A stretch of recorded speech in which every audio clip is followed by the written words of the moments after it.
Vous êtes sur la première, 7h36, un leadership réceptif et responsable. Ça, c'était le slogan du 47e Forum économique mondial de Davos qui a fermé ses portes ce week-end. Édition marquée par la présence inédite d'un président chinois en exercice, par le discours aussi de la première ministre britannique Theresa May sur le Brexit et par des discussions récurrentes autour de l'avenir ou la fin de la mondialisation.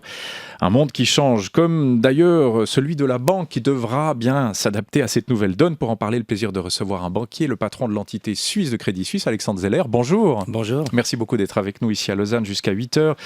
Vous présidez donc depuis le 1er octobre dernier cette nouvelle entité suisse de Crédit Suisse qui inclut l'activité de banque universelle pour les clients helvétiques et prochainement cotée en bourse. D'ailleurs, vous allez faire ça cette année.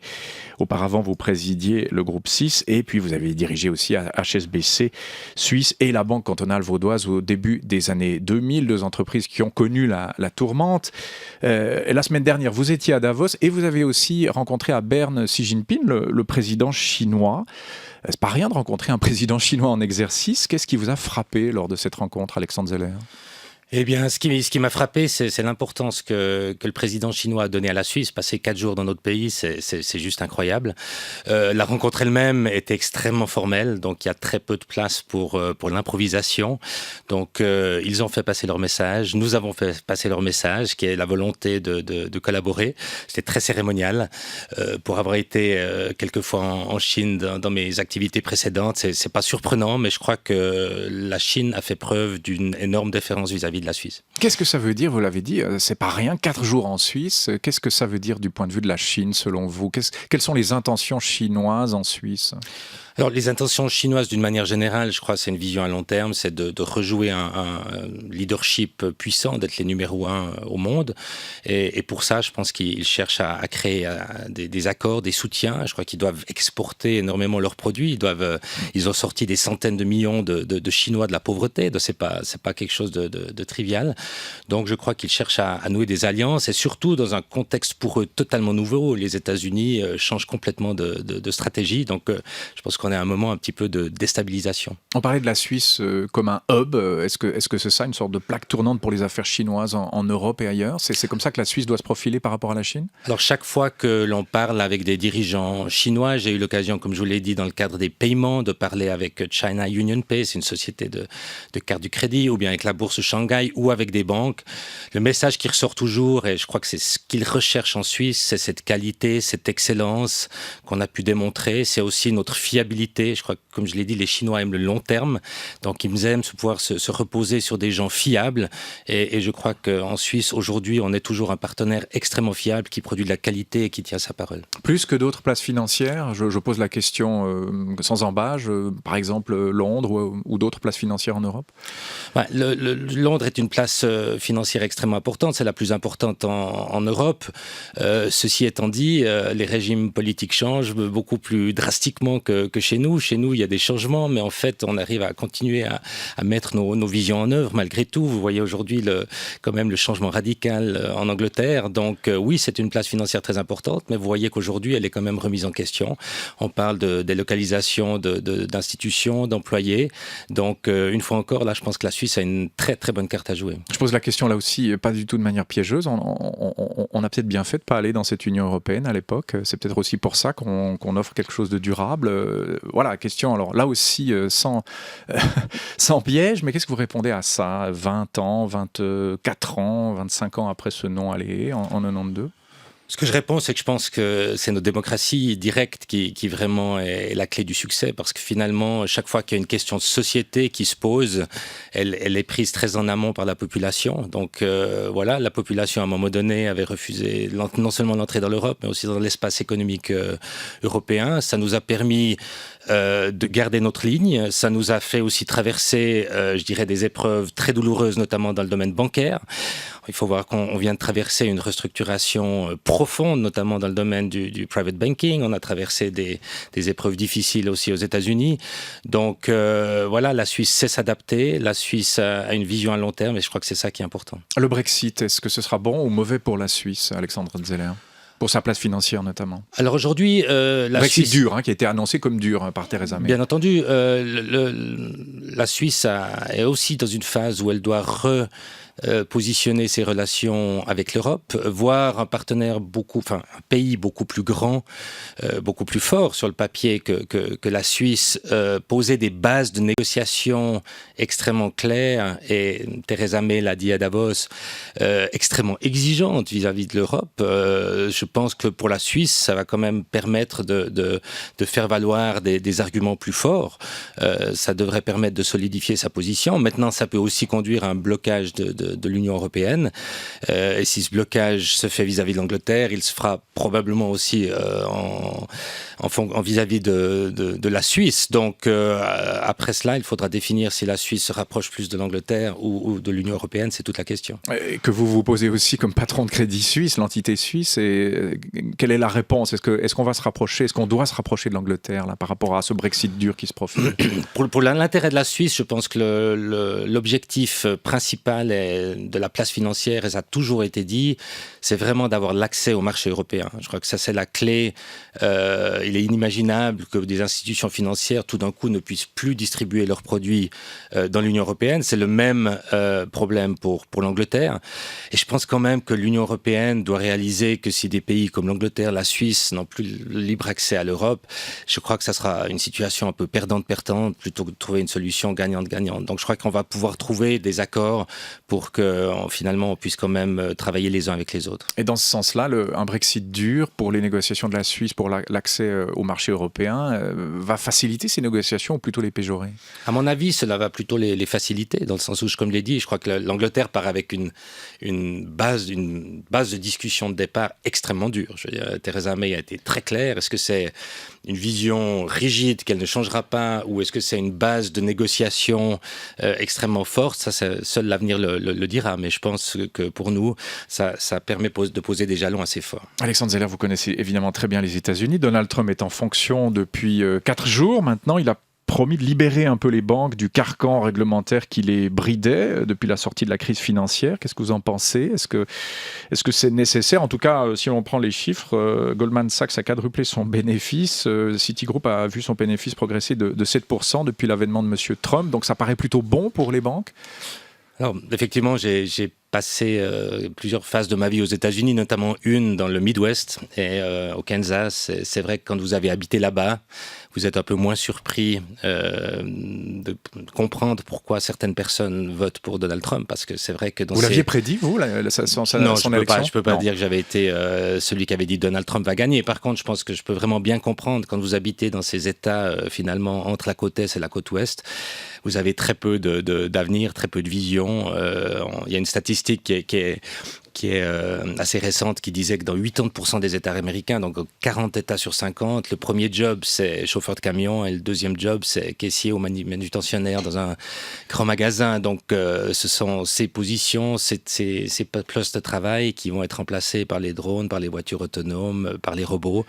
Donc, vous pouvez comprendre que ces gens-là ont peur pour leur job, et si quelqu'un leur dit « Make America Great Again », ils peuvent adhérer. Maintenant, j'ai aussi appris qu'aux États-Unis, et Trump va encore renforcer ce trend, c'est d'abord leurs intérêts. Donc, construire des ponts, investir dans les infrastructures, voilà, tout ça c'est bon pour l'économie a priori. Mais si on parle des banques, ils vont d'abord regarder aussi leurs intérêts. Je crois qu'ils ont la crise sur toute la conformité fiscale a quand même été très illustrative à cet égard. Ils ont mis la pression sur le monde entier, en particulier sur la Suisse. Oui. Mais les seuls où c'est encore possible d'ouvrir un compte sans donner l'identité de l'éandre économique, c'est les États-Unis. Donc cet exemple montre très bien que pour l'Amérique, c'est d'abord eux et ensuite le reste du monde. Donc ces règles peuvent s'assouplir avec Donald Trump, vont bénéficier principalement aux banques américaines, et toute la question c'est de savoir si dans ce qu'on appelle les réformes de Bâle IV, c'est-à-dire une nouvelle révision des exigences de fonds propres et de liquidités pour les banques, les Européens vont aussi un petit peu lâcher du lest ou pas.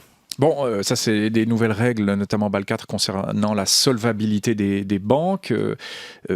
Ça patine un petit peu, là, ce Bâle IV-là. Comment l'expliquer ? Est-ce que c'est paradoxal avec ce qu'on vient de dire à propos de M. Trump ? Non, alors, ça patine, je dirais plutôt qu'il y a des pressions de la part de beaucoup d'institutions, notamment européennes, qui disent que l'on va trop loin. Donc il faut savoir que ces règles ont été mises en place suite à la crise de 2008. Oui. Où on s'est rendu compte que des établissements financiers pouvaient mettre en danger l'économie de tout un pays. Ça a été le cas en Suisse, ça a été le cas dans d'autres pays où des banques ont dû être sauvées par l'État. Ça a engendré des discussions pour renforcer les fonds propres, renforcer les liquidités. C'est devenu extrêmement compliqué et certaines banques mettent aujourd'hui un peu un haut là, à mon avis à juste titre, parce que ça devient extrêmement compliqué de gérer toutes ces exigences.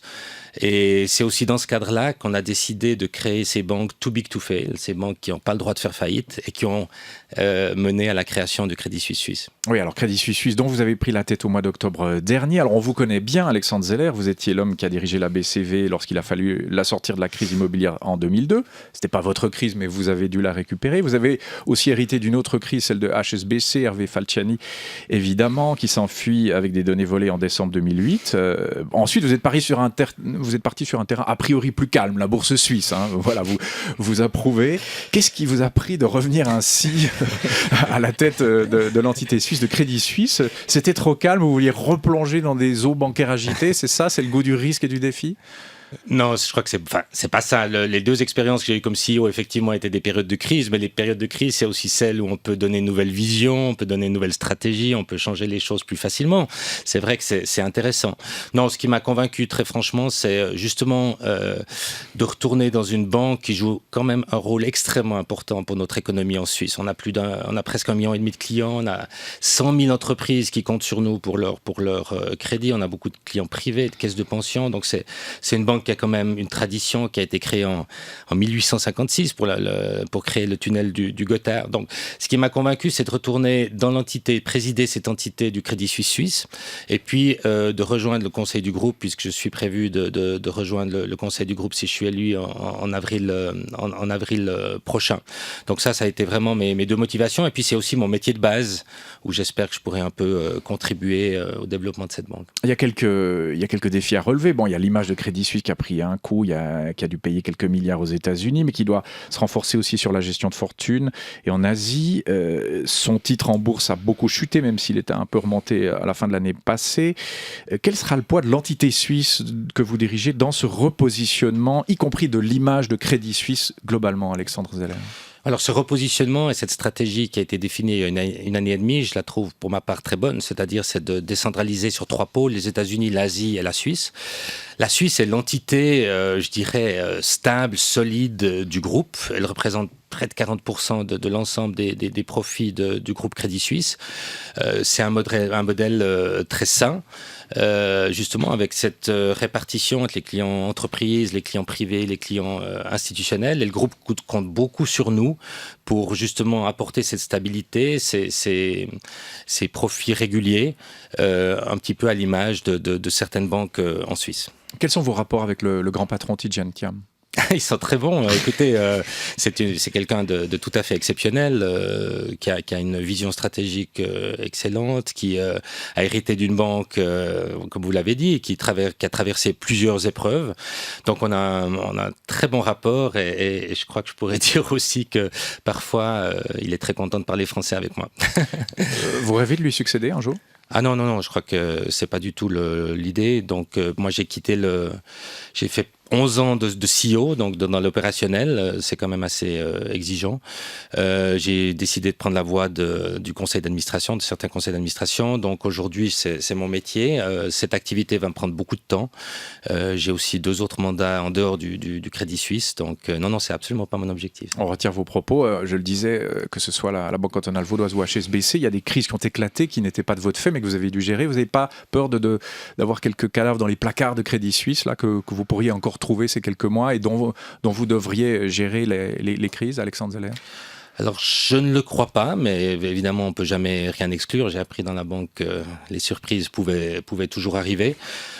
Si c'était le cas, et je crois n'importe quel dirigeant qui accepte un poste de CEO ou de président de conseil d'administration doit se préparer au fait que l'inattendu peut se produire. Et si l'inattendu se produit, vous devez être là 7 jours sur 7, 24 heures sur 24 pour gérer le problème qui surgit. J'espère que ça ne sera pas le cas. Je ne crois pas que ça sera le cas. Mais si jamais, je suis prêt. Alors, là aussi, on retient vos propos très clairs.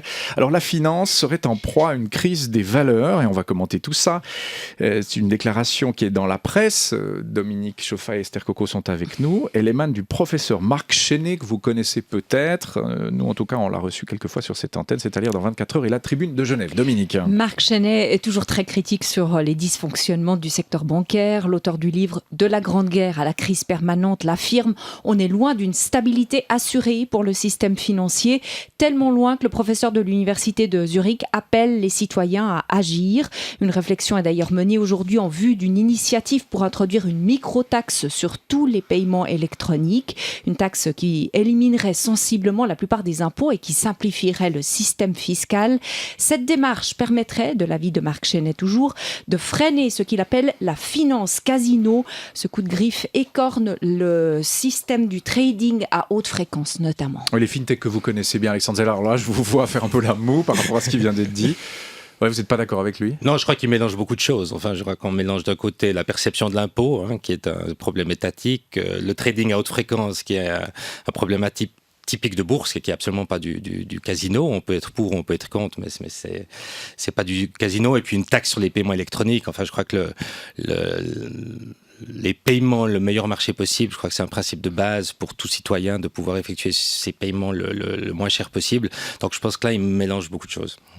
Sur la fintech, ce trading à haute fréquence, on le disait, on parlait de Londres qui est en pole position dans ce domaine, mais on innove aussi à Zurich. C'était un sujet du journal de 7 heures au parc d'innovation de Dubendorf. Comment se situe la Suisse sur le marché des fintech ? Et je sais que c'est un domaine que vous connaissez bien, Alexandre Zeller, par rapport à Londres notamment.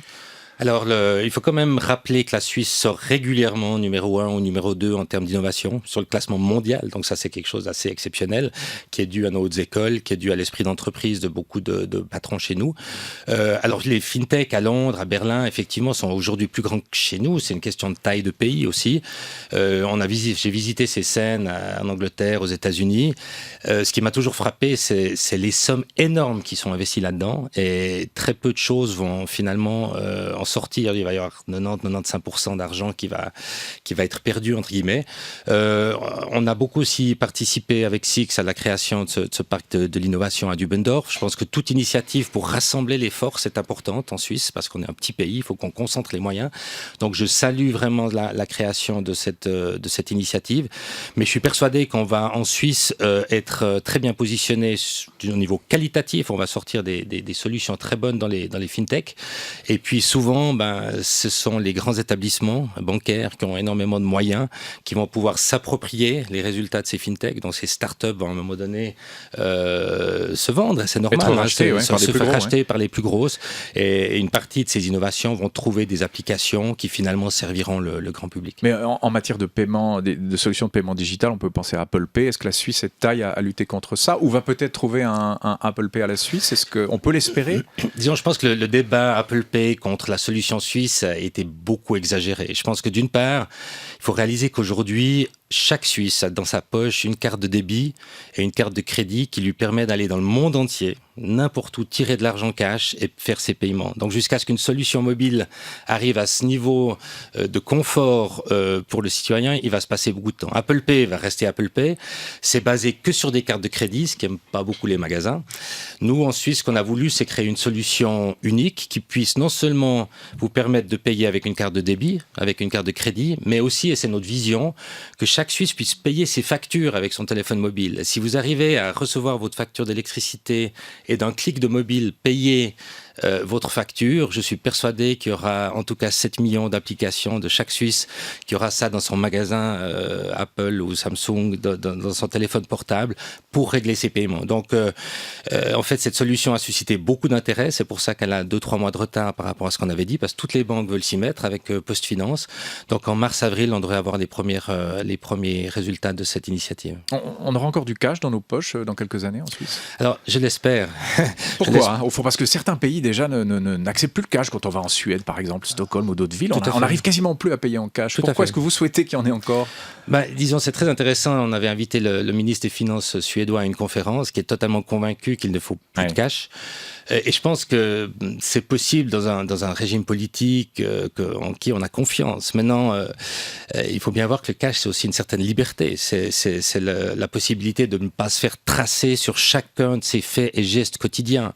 Et je donne toujours l'exemple en Grèce, quand il y a eu la crise, si il n'y avait eu que de la monnaie électronique, eh bien, comme le souhaitait le ministre Tsipras, il aurait pu bloquer pour chaque citoyen le montant des dépenses à 40 € par jour. Et je pense que ça aurait été une intrusion énorme dans la liberté individuelle. Donc j'espère qu'il y aura un mélange de cash et de monnaie électronique. La monnaie électronique est évidemment meilleur marché, plus sûr.